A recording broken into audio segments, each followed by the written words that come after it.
Assalamualaikum warahmatullahi wabarakatuh. Salam sejahtera untuk kita semua. Pada kesempatan kali ini saya akan membahas tentang debt to equity ratio atau biasa disingkat dengan DER. Nah, rasio ini adalah salah satu rasio yang perlu dipertimbangkan saat kita melakukan analisis fundamental suatu saham. Nah, sebenarnya rasio ini juga bisa berguna untuk kehidupan kita sehari-hari. Jadi, langsung saja kita bahas apa itu DER. Apa itu debt to equity ratio? Dari bahasa debt to equity ratio, kita sebenarnya sudah bisa mengartikan debt itu adalah hutang, kemudian equity itu adalah modal, dan rasio itu adalah perbandingan. Jadi perbandingan antara hutang dengan modal. Rasio ini semakin besar itu semakin tidak sehat suatu perusahaan.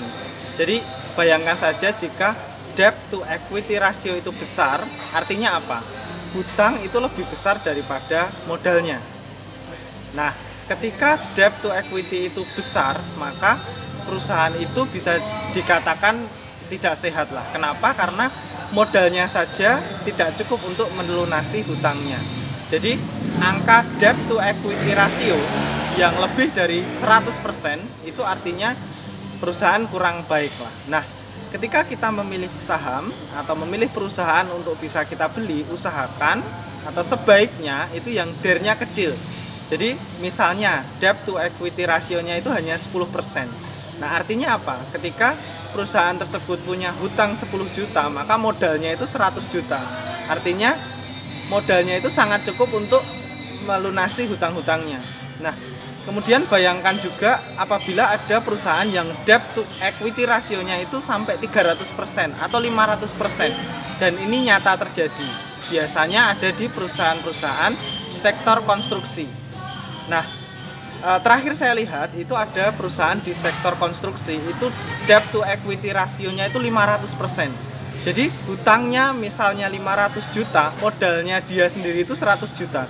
Jadi hutangnya itu 5 kali lipat dari modalnya. Nah, itu bisa dikatakan ya berbahaya bagi suatu perusahaan. Tetapi memang perusahaan di sektor ini, di sektor infrastruktur itu memang model bisnisnya seperti itu.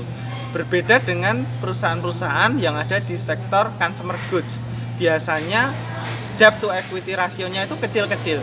Misalnya Ultra Jaya, Sido Muncul, itu mereka punya rasio debt to equity itu yang kecil begitu. Debt to equity rasionya kecil ya.